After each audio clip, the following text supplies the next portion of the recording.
¿Qué les llamó la atención o qué les quedó más de esos videitos que vieron? ¿Qué les parece a ustedes? Después de eso vamos a sacar para lo que estamos viendo, porque en realidad no se puede despegar nunca.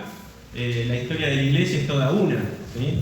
Por más que hayan pasado los años, el espíritu fue siempre el mismo, ¿sí? Y los hombres que daban sus vidas y se enfrentaban a peligros eran movidos por el Espíritu Santo para hacerlo, ¿sí? A ver, alguien que quiera compartir. ¿Gonzalo? No, me llamó la atención, me sabía de la persecución, pero no tenía noción que habían sido 3 siglos.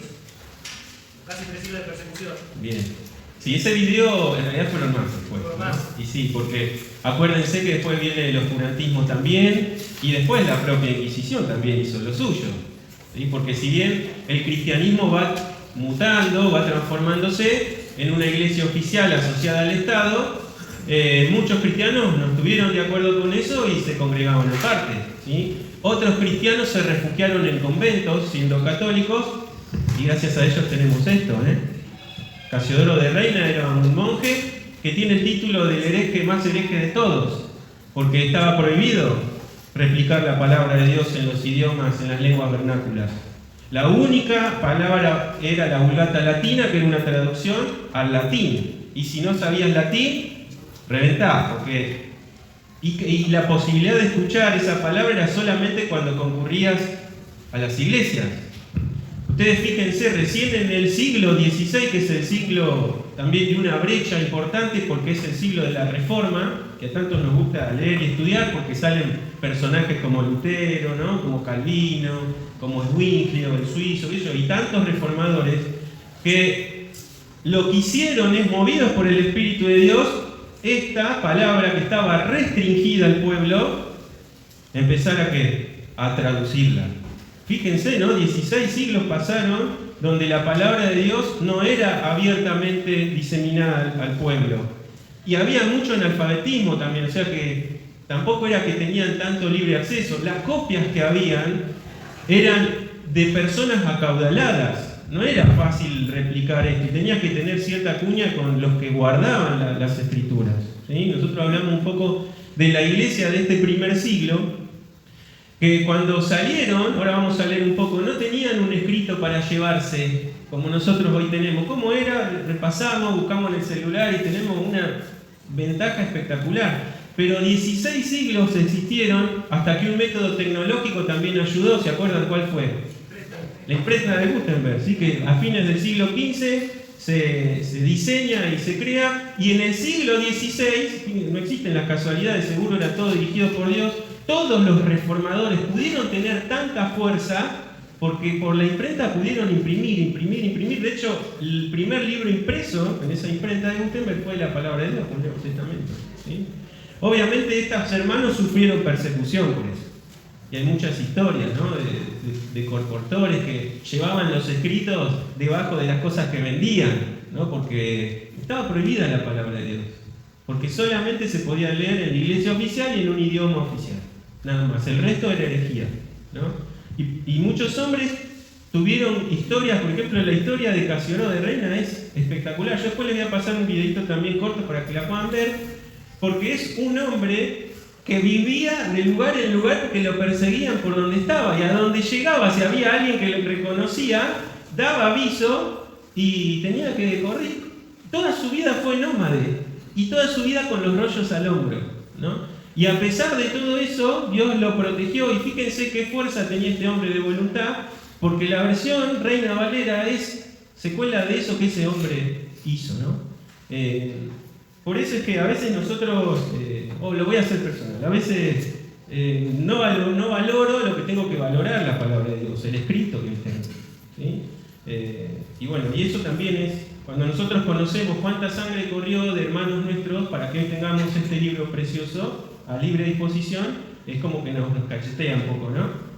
Y aprendemos a valorar mucho más lo que hoy tenemos por gracia de Dios, que también utilizó hombres como nosotros, con dificultades, con problemas, y bueno, y es lo que Dios hace, que también hablamos la clase pasada, cómo Dios transforma, ¿sí? Ustedes piensen que muchos de los reformadores que transformaron un mundo, que cambiaron paradigmas, salieron también de una iglesia oficial, o sea, eran católicos, y desde ese mismo núcleo Dios los usó ¿sí?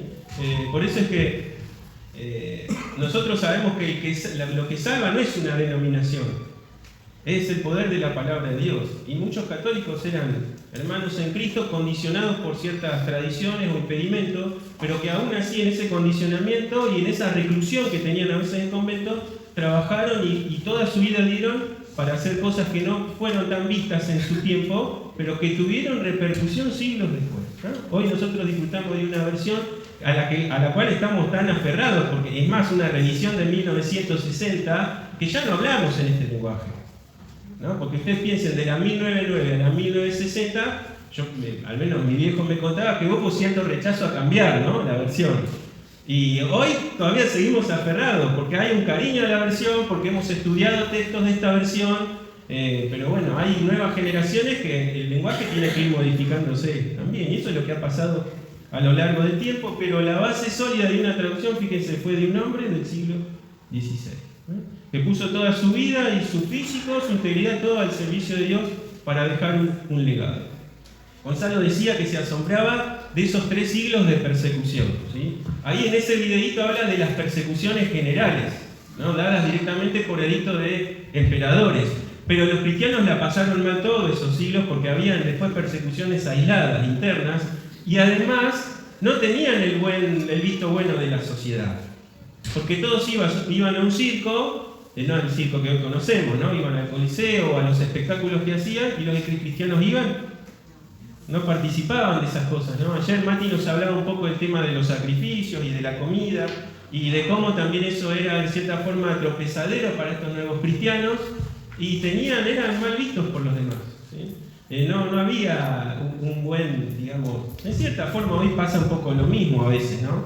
Porque donde, este es evangelista, ¿no? Ya tenemos un rótulo, ¿no? Es cierto que tristemente hay muchos que han dado mal testimonio y a veces se nos mete todo en una misma bolsa, pero bueno, en ese tiempo pasaba algo similar con el agravante que había un imperio que también avalaba la persecución cristiana, ¿sí? Como hoy también hay hermanos nuestros que están perseguidos en otros países. ¿Sí? No podés entrar con una Biblia, por eso boleta, como dicen los jóvenes, ¿no? Y tienen que también juntarse en lugares ocultos o predicar el Evangelio de una forma no tan abierta. Y bueno, y tenemos que también orar también por ellos, ¿no? Nosotros gozamos, gracias a Dios, de una libertad hoy. Hoy contaban Adrián y los chicos de las vivencias, ¿no?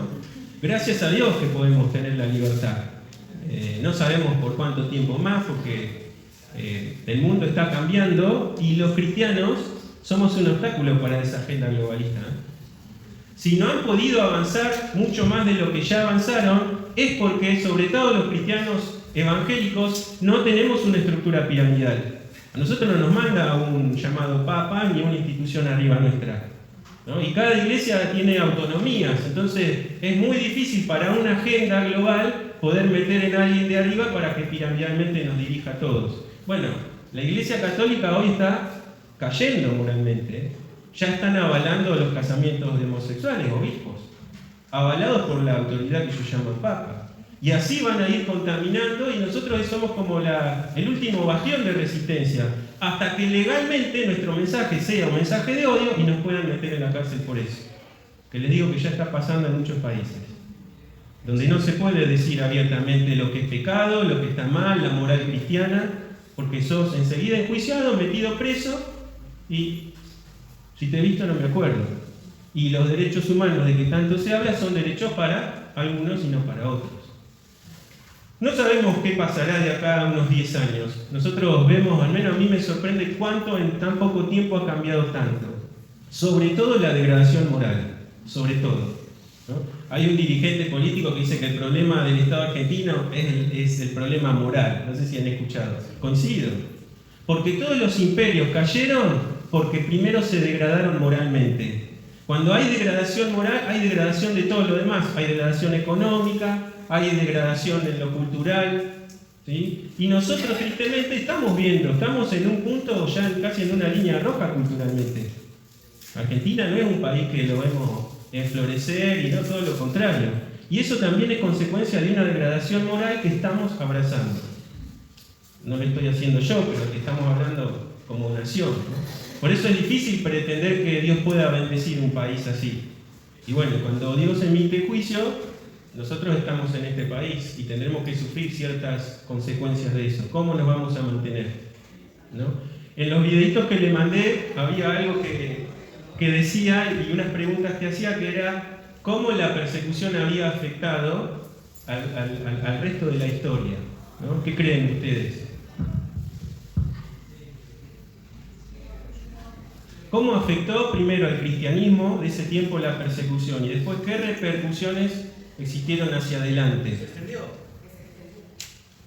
Fue impresionante. Cuando Jesús les dio el legado de predicar el Evangelio y hacer discípulos a toda criatura, desde Jerusalén hasta lo último, nosotros vimos la vez pasada que había una cosmovisión cerradita del cristianismo al principio, por lo menos los primeros 10, 20 años, hasta que después con la conversión también de Saulo se abre ese abanico y ya empiezan a ver que la gracia de Dios se manifestaba en gentiles. Y la iglesia después pasó a ser en muchos lugares mayoritariamente gentil. Hoy la iglesia mayoritariamente es gentil. Hay judíos mesiánicos, pero en número y en comparación son menos, ¿no? Y las persecuciones que empezaron a ver lideradas por las autoridades romanas de esa época, si bien generaba obviamente problemas a estos cristianos, ¿cómo se iban hacia los demás lugares? ¿Se iban renegando de Dios? Tenían un gozo dado por Dios que hacía que a pesar de eso que iban haciendo, predicaban el Evangelio. Y llegaron a estratos casi a todo el imperio en esa época, porque fíjense el corazón, que era Roma, se llega el Evangelio ahí también, donde era la cuna también de la inmoralidad, ¿no? Y el Evangelio trascendió fronteras, y hablábamos el domingo pasado que hoy el Evangelio está en todas partes del mundo, tenemos acceso a poder acceder a la palabra de Dios. La persecución, entonces, esas que vieron en los videitos que se cuentan en 10, ¿no? Las persecuciones generales de la iglesia, terminan en más o menos el siglo IV, a partir de qué emperador, lo dice ahí. Termina. Con Constantino, ¿sí? Tenía aparentemente un pariente cristiano también este emperador, algunos dicen que él también lo era, no lo sabemos. Lo que sí terminó con los edictos de persecución a los cristianos, aunque después hubo algunas resistencias, él en realidad logra que haya tolerancia. Recién con Teodosio se termina definitivamente el politeísmo en Roma, o sea, faltó todavía tiempo, largando edictos de que ya había impuestos sobre los politeístas y todo lo demás, entonces se logra, digamos, nace, por así decirlo, la religión oficial que era la Iglesia Católica que hoy conocemos, que era distinta de lo que es hoy de todas formas, ¿no? Lo triste de eso es que se unió la Iglesia con el Estado. Y entonces uno de los primeros concilios que tiene en esa época la Iglesia no lo hace como en Jerusalén, que vamos a ver acá los hermanos de la Iglesia, no, lo llama Constantino, alguien que estaba en el Estado, ¿sí? Entonces, por eso es que vemos después cuánta corrupción hubo en las autoridades papales porque estaban asociadas al poder del Estado, ¿sí? Y por eso también tenían autoridad de legislar, de perseguir, incluso hasta de declarar guerras y estar a favor o en contra de eso, ¿sí? Y cuando estudiamos la historia vemos cómo se fue degradando todo eso, ¿sí? Pero bueno, a grandes rasgos un poco lo que sucedió. Después había un videíto más que les pasé, que era el primero que tenían que ver, que se los mandé el segundo, me confundí yo, que era del año 70. Sí, hablamos la clase pasada un poco de esto, que también es una fecha importante para tener en cuenta, porque ¿qué sucedió en ese año? Bien. En Masada estuvo la resistencia, ¿no? Que duró 2 años más, hasta que, bueno, ¿se acuerdan que los romanos hacen una rampa para subir y cuando llegan, ¿qué pasó? Se habían suicidado, ¿sí? Para que no los capturen. Y ahí termina, en cierta forma, la resistencia, que ya había focos de resistencia en la época de Jesús, porque Jesús, fíjense que esto cuando uno estudia, en sus filas de los 12 tenía dos personas totalmente opuestas entre sí. ¿Quiénes eran? El celote y ¿quién más? Opuesta al celote totalmente. Mateo. ¿Qué habrá sido? Yo me pregunto, hay un episodio en Chosen, ¿vieron la serie Los Elegidos? Que Jesús los manda a predicar de 2 en 2. Y en esa serie, ¿a quién pone juntos? Al celote y a Mateo. Y el celote dice, sí, vamos. Y todos los discípulos se quedan como mirándolo a Jesús, ¿lo vas a mandar a estos dos? Y él dice, ¿qué? ¿Por qué? ¿Qué pasa? Y le dicen, pasa que Mateo en su vida anterior era recaudador de impuestos. Y pone los ojos así como que quería sacar la daga y acuchillarlo, ¿no? Los celotes eran una secta extremista entrenados físicamente para matar, ¿eh? No eran judíos granjeros, que no, eran realmente entrenados para matar. Y tenían comisiones directas de los líderes de ese grupo para matar a personas romanas en particular. Y hacían atentados y mataban. Es interesante ver cómo Dios transforma. Y Jesús elige en su círculo más íntimo, porque él tenía muchos más discípulos, pero sus 12, había un ex extremista ahí, que era un celote, y un llamado traidor a la patria como era Mateo, ¿no? Y sin embargo Jesús le tenía que demostrar que él iba primero a implementar un reino distinto, porque era un reino espiritual, ¿no? Se hablaba un poco de esto, de la paz, de la reconciliación. Jesús vino a mostrarles esto. Pero ¿qué creen que al principio cómo se mirarían? Y si nosotros a veces nos miramos medio, imagínense estos dos, ¿no? Pero el poder de Dios es transformador. Y como dice también Pablo, ya no hay judío ni griego, ¿no? No hay varón ni mujer, no hay esclavo ni libre. En Cristo somos todos hijos de Dios. No tiene que haber discriminación en ninguno de nosotros. Así que bueno, los videitos les resultaron fáciles de entender, cortitos. Bueno, vamos a seguir con esto. La idea no es tampoco hablar de todo esto. Vamos a recapitular un poco para terminar la introducción de Santiago, porque la clase pasada nos quedó terminar con esto. Hablamos de que en realidad el nombre no es Santiago. Santiago es la forma helenizada de ¿qué nombre? De Jacob, ¿sí? Pasa que con el tiempo todo se le ponía San, ¿no? Y era San Jacob y quedó Santiago. Listo. Así quedó y así nos llegó. Algunas versiones hoy, como la versión textual, la cuarta edición, directamente ponen la carta de Jacobo, ¿sí? La cambian ya. Así que nosotros entendemos que Santiago es la forma helenizada, pero en realidad su nombre era Jacobo. ¿Cuántos Jacobos había en la época de Jesús? Unos cuantos, ¿no? Era un nombre muy común, Jacobo, ¿sí? ¿Cómo se sabe que hablamos la otra vez que Jacobo, el que escribe la epístola o la carta de Santiago, nosotros sabemos hoy mayoritariamente, hay un consenso de que fue el hermano de Jesús, ¿sí? Pero entre los Jacobos que había, por ejemplo, ¿quién podría haber sido también el escritor? ¿Quién? El hermano de Juan, ¿no? ¿Cómo se llamaba? Jacobo, ¿sí? Estaba en el círculo de los 3 más íntimos del Señor Jesús, ¿sí? Jesús tenía el grupo de 12 que era íntimo, después tenía otros más, ¿sí? En un momento manda 70, ¿se acuerdan? También a comisionar. Y de esos 12 hay 3, ¿quiénes son? Pedro, Juan y Jacobo, su hermano, que eran de un carácter muy tierno, así como Marita. ¿Eran así? Estos sí que eran bravos. No, estos tenían carácter. Estos iban al frente. Estos le decían, Señor, no nos quieren recibir, que caiga fuego, ¿no? Y ahí como los llama, ¿qué les dice? ¿Se acuerdan? Boanerges, les voy a poner Boanerges, hijos del trueno, del relámpago. ¿Sí? Pues estos, viste, no iban con medias tintas, ¿no? La paciencia para ellos no era el estandarte, estos iban. Y sin embargo, a lo largo también del tiempo, Dios transforma sus vidas, sus caracteres, ¿no? Cuando a veces decimos, oh, Dios me hizo así, yo soy así, no, hermano. Tenés que modelar tu carácter, dejar que Cristo lo modele, a semejanza de Él. Aunque cuidado, porque Dios nos ama como Él nos hizo también. Y esta fogosidad que estos tenían fue utilizada por Dios. Pedro, a pesar de que lo negó, Jesús le dio un papel muy especial y importante en la iglesia primitiva. ¿Sí? Con ese ímpetu que tenía, fue el primer mensaje que transformó y convirtió a miles al principio, ¿no? Y por eso es que Dios transforma, sí, y modela, pero el carácter que vos tenés, Él te va a usar así, porque Él te quiere así, te creó así. Si sos más reservado, más tímido, bueno, llegarás a lugares donde otros no llegan y te utilizará del lugar donde vos estás, y con esa condición. Y a los más aguerridos los modelará y los utilizará también, de otra forma, ¿no? Hablamos de Pablo, otro hombre que era de armas tomar, ¿no? Y sin embargo, él le dijo, ¿se acuerdan? Al profeta, yo le voy a mostrar cuánto va a tener que sufrir por causa de mi nombre.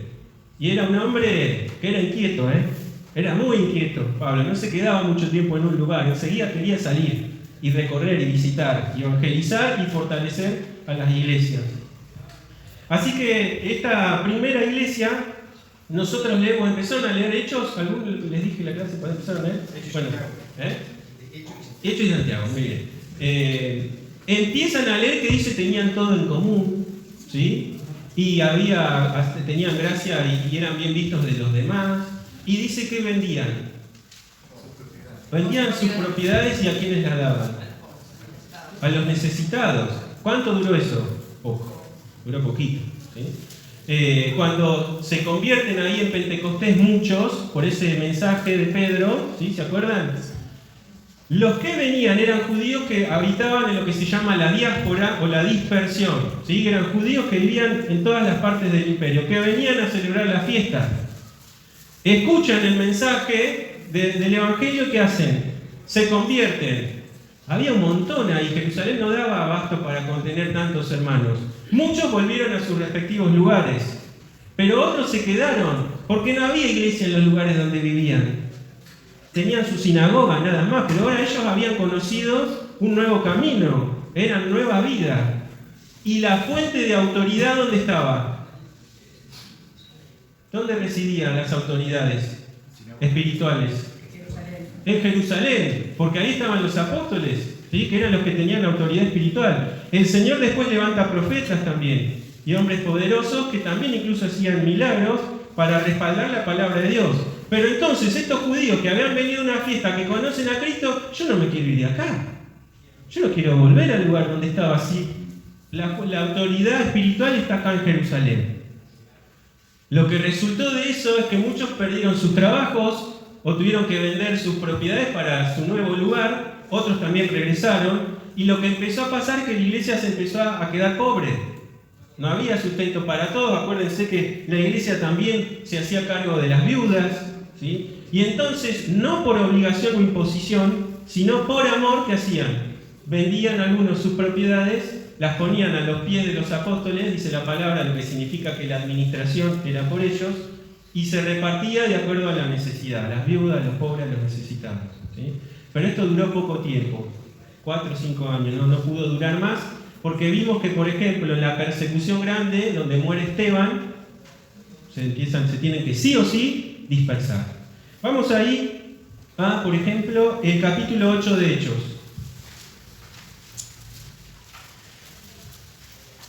Dice que Saulo consentía en su muerte, esto lo leímos el domingo pasado. Dice, en aquel día que hubo una gran persecución contra la iglesia que estaba en Jerusalén, y todos fueron esparcidos por las tierras de Judea y de Samaria. ¿Salvo quiénes? Los apóstoles se quedan ahí en Jerusalén. Dice el verso 4, fíjense el 8:4. Pero los que fueron esparcidos, ¿cómo iban? Iban por todas partes anunciando el Evangelio. Bueno, ahí nos da, por ejemplo, después la historia de Felipe, ¿no? Otro hombre de Dios, que es el único llamado del evangelista después, pero bueno, este hombre a donde iba también predicaba y el Espíritu de Dios lo guiaba a donde tenía que ir. Después vemos que esto pasa, la muerte de Esteban dijimos cerca del 34 después de Cristo, y en el 35 ya se convierte Pablo y tienen cierta tranquilidad porque este era también bravo hasta que Dios lo transforma, también muy, muy momentánea, porque después empieza nuevamente la persecución. ¿Y qué sucede? ¿Quién es el primer apóstol que muere? ¿Jacobo quién? ¿Barsamián? El hermano de Juan.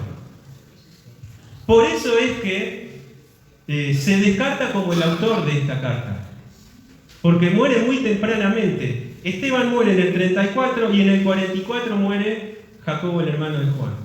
¿Sí? Vamos a buscar ahí el capítulo 11 de Hechos. Capítulo 11 de Hechos. Dice el verso 19. Fíjense, acá recapitula lo que habíamos leído de Esteban. Dice, ahora bien, los que habían sido esparcidos a causa de la persecución que hubo con motivo de Esteban, pasaron hasta Fenicia, Chipre y Antioquía. Yo te pasé un mapa, Luciana, ¿dónde está? ¿Te pasé un mapa? ¿Lo podés proyectar? No. Sí. Bueno, no importa. Fíjense los que tienen Biblia atrás, los mapitas, los viajes de Pablo, el primer viaje de Pablo. Ahí le va a aparecer estos lugares para que ustedes tengan en su cabeza el lugar geográfico de hasta dónde llegaron. ¿Sí? Llegan a Antioquía. ¿Y qué hacían? Yo les comenté que la iglesia primera tenía cosmovisión judía y predicaban ¿a quién? ¿A los gentiles?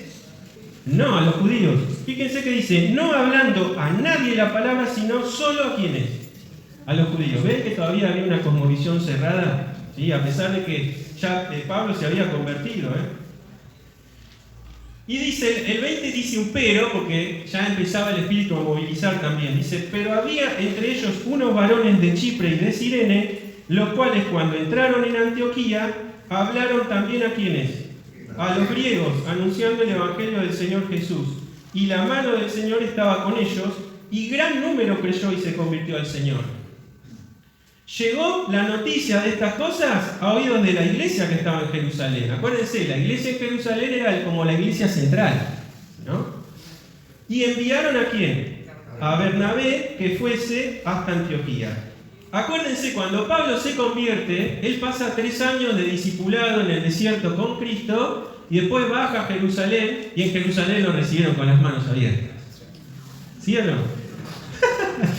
Le escapaban todo, le cerraban en la cara la puerta, golpeaba, habían así, cerraban, ¿no? Porque ¿qué tenían? Tenían miedo, porque lo conocían que era un hombre bravo, ¿sí? Y claro, no conocían tampoco lo que Pablo había hecho en aquellos lugares donde había estado, que enseguida predicaba. ¿Se acuerdan? El mismo Damasco lo tuvieron que bajar y sacar porque lo querían linchar los judíos. Ahí donde él había ido a predicar, el Señor lo transforma, él empieza a predicar y los judíos de ahí que estaban tontos porque dice, ¿cómo? Este viene a perseguir a la iglesia que nos va a hacer un favor y ahora no quiere predicar a Cristo, ¿cómo es? Lo persiguen y se tiene que ir de Damasco, ¿no? Él va a Jerusalén. ¿Quién es el nexo para que los apóstoles lo reciban? Bernabé. ¿Sí?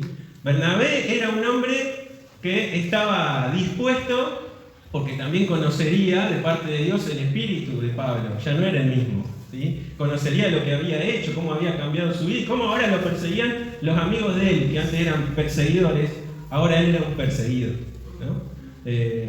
Y entonces él pasa, dice, 15 días con Pedro.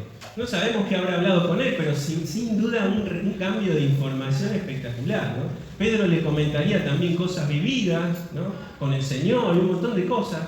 Pero también dura poco tiempo porque después lo persiguen en Jerusalén los mismos que habían matado a Esteban. Estos mismos judíos lo persiguen a él y lo mandan a Tarso. ¿Está? Se va a Tarso. Ahora, nosotros acabamos de leer que los que habían sido perseguidos por causa de Esteban llegan ¿hasta dónde? Antioquía. La iglesia se entera y dice, ¿cómo tantos gentiles se convierten allá? Bueno, Bernabé, anda, ¿qué pasa, por favor? Lo mandan a Bernabé y dice el 23, cuando llegó y vio la gracia de Dios, se regocijó y exhortó a todos a que con propósito de corazón permaneciesen fieles al Señor. Porque era, ¿cómo era? Varón bueno y lleno del Espíritu Santo y de fe. Y una gran multitud fue agregada al Señor. Después fue Bernabé ¿a dónde? A Tarso, para buscar ¿a quién? A Saulo. Este dijo, mira, tengo que ir a buscar a Saulo porque lo necesito con la obra. Porque en Antioquía ya había muchos gentiles y ya la cosmovisión había cambiado. ¿Y quién podía tener esa cosmovisión más precisa si no era Saulo de Tarso, ¿no? Y entonces lo va a buscar. Dice el 25. Y hallándole, lo que significa que lo buscó intensamente, le trajo a Antioquía y se congregaron allí todo un año con la iglesia y enseñaron a mucha gente. Y a los discípulos se les llamó cristianos por primera vez, no en Jerusalén, en Antioquía, que era ya una iglesia mayoritariamente gentil. ¿Sí? Ahí fíjense cómo hay un punto bisagra en esto. Ahora, el capítulo 12 dice que el rey Herodes echó mano, dice algunos, de la iglesia ¿para qué? Para matarles. Esto pasa en el 44, que es cuando muere Jacobo. Dice, y mató a espada a Jacobo, hermano de Juan. ¿Sí? Ese es el primer apóstol mártir. Y viendo que esto había agradado a los judíos, ¿qué dice? Procedió a prender también a Pedro. Eran entonces los días de los panes sin levadura, o sea, posterior a la Pascua. Bueno, conocemos la historia de Pedro ahí. Me encanta el verso 5 porque dice, Pedro estaba custodiado, pero la iglesia hacía sin cesar oración a Dios por él. Claro, Pedro era uno de los pilares, como dice Pablo, después lo vamos a leer más adelante, junto con Jacobo y Juan. Pero después Jacobo es muerto, el hermano de Juan, y Pedro es encarcelado. Ahora fíjense quién aparece acá con relevancia en el capítulo 12, verso 17. 12-17, vamos ahí. Pedro sale ya y llega hasta el lugar donde estaban, hasta la casa ¿cómo se llama? De María, la mamá de Juan Marcos. Este Juan Marcos es Marcos el que escribe el Evangelio de Marcos, ¿sí? Se los anticipo. Se juntan ahí y dice el 17, él haciéndole con las manos señal de que callasen, porque estaban alborotados. Pedro, que ya quizá lo daba medio por muerto, igual que a Jacobo, se les apareció ahí, en la puerta. Por eso algunos habían dicho, es su ángel, ¿vieron ahí? ¿Leyeron? Dice, les contó cómo el Señor le había sacado de la cárcel. Y presten atención acá. Y dijo, haced saber esto a Jacobo y a los hermanos. Y salió y se fue a otro lugar. ¿Qué Jacobo es este? El hermano de Juan no era, ya había muerto. El hermano del Señor. Y entonces vemos acá que este hermano tenía ya relevancia importante en la iglesia de Jerusalén. Se sabe que este hermano tenía un muy buen visto bueno de los judíos sobre todo, ¿sí? Hay testimonios extrabíblicos que narran de que este hermano oraba por su pueblo en el templo, al punto de que sus rodillas estaban tan arrugadas como la piel de un elefante. Por tanto que intercedía por su pueblo, él amaba a su pueblo, ¿sí?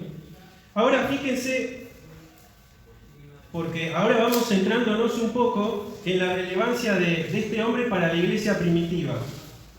Vamos a leer ahí algunos versos, porque ya se nos pasó el tiempo. Por ejemplo, nosotros sabemos, para hacer un resumen, después yo le voy a pasar los versículos. ¿Los hermanos de Jesús creían en Jesús al principio? No creyeron en Jesús. Después nos dice, por ejemplo, en 1 Corintios 15:7, que Jesús se le apareció a Jacobo cuando resucita. Tiene un encuentro, no sabemos cómo habrá sido, pero sin duda ese encuentro hace que su vida transforme, no solo su vida, sino también la de sus hermanos, porque en Pentecostés, en ese salón donde estaban juntos, ¿quién estaba? María y ¿quiénes? Y los hermanos de Jesús y sus hermanas también. Es decir, hubo un cambio, ¿sí? Pero ya no era mi hermano Jesús, era el Señor. Por eso en la carta de Santiago, ¿cómo arranca? Si ustedes leyeron, siervo de Dios y del Señor Jesucristo, ¿no? El señorío de Cristo. Ahora no importaba el lazo que él podría haber tenido anteriormente. Él ahora reconoce a Jesús como el Señor Jesucristo, ¿sí? Es decir, el Mesías, el ungido de Dios. Y él ahora ya no es su hermanito en la carne, el que él despreciaba antes, sino el Señor de su vida. Y él pone después toda su vida al servicio de Dios y de Cristo, obviamente. Y entonces vemos ahí lo notable que era Jacobo para la iglesia. Tan notable es que cuando, por ejemplo, empieza a haber problemas de los judaizantes en las iglesias, después que Pablo hace todo ese primer viaje, vuelve a Antioquía, ¿sí? Antioquía ahora era la sede de Pablo y de Bernabé. Cuando empieza su primer viaje, él se somete a la iglesia, a pesar de que era apóstol y que tenía autoridad con Bernabé. La iglesia ayuna, hacen oración, porque el Espíritu les mostró que tenían que apartar a estos dos hermanos para el viaje, pero la iglesia encomienda. Y por eso cuando Pablo vuelve del viaje, vuelve a su iglesia local y cuenta allí las maravillas. ¿Qué significa? Que a pesar de la autoridad que él tenía, se sujetaba a los ancianos de la iglesia. Pablo no hacía nada, yo voy a ir acá porque a mí se me antoja, porque yo soy apóstol, No. Había un orden establecido por Dios y un respeto a las autoridades. Por eso que nosotros no tenemos que hacer lo que se nos da la gana hacer. Hay autoridades a respetar dentro de la iglesia que Dios puso. Y siempre nos tenemos que someter, porque esa es palabra de Dios, eso es autoritativo de Dios, que nos tenemos que someter a la autoridad. Hay hermanos que no les gusta el sometimiento ese, que no es un sometimiento de castigo, ¿no? ¿Se entiende? Y entonces se van de iglesia. Bueno, hoy tenemos una iglesia cada 3 cuadras, lo pueden hacer. En esta época no se podía hacer. No estaba la iglesia de Antioquía el 2100 y la iglesia de Antioquía el 3, no. ¿Sí? Entonces, con mucho más, ellos tenían que dar el ejemplo de esto, de su misión. Tal es así, fíjense, que cuando había hermanos rebeldes y hostiles, Pablo mismo decía que la disciplina, ¿qué era? Afuera de la iglesia. Vos sos fuente de contaminación acá, dice, los entregaba a Satanás. Dice, después vamos a leer. Era disciplina para los que generaban disensión en la iglesia, que habían sido amonestados y perseveraban en pecar. Una de las disciplinas era sacarlos de la iglesia. Y eso hacía que reconsideraran su posición. No era para una exclusión total, era para una restauración posterior. Y eso era un método disciplinario. Hoy eso es difícil que pueda tener resultados porque el hermano que se va a otra iglesia a 2 cuadras, es decir, ¿no? Por eso es que después empiezan a ver las cartas de recomendación. ¿De dónde venimos? A ver qué pasó, ¿no? Empieza a pasar eso. Antes, ahora ya no se hace tanto, pero antes un hermano iba a una iglesia y llevaba su carta. ¿Se acuerdan de eso? Bueno, ahora es por correo electrónico también. Pero bueno, eso sucedió. Y quien tuvo relevancia en ese primer concilio, porque se juntan para ver cómo ahora tenemos que circuncidarnos. El que se para dar definitivamente un escrito que circule a todas las demás iglesias, ¿quién fue? Jacobo, que tenía el visto bueno de los judíos, pero también mediaba con esa iglesia nueva gentil. ¿Sí? Cerramos acá.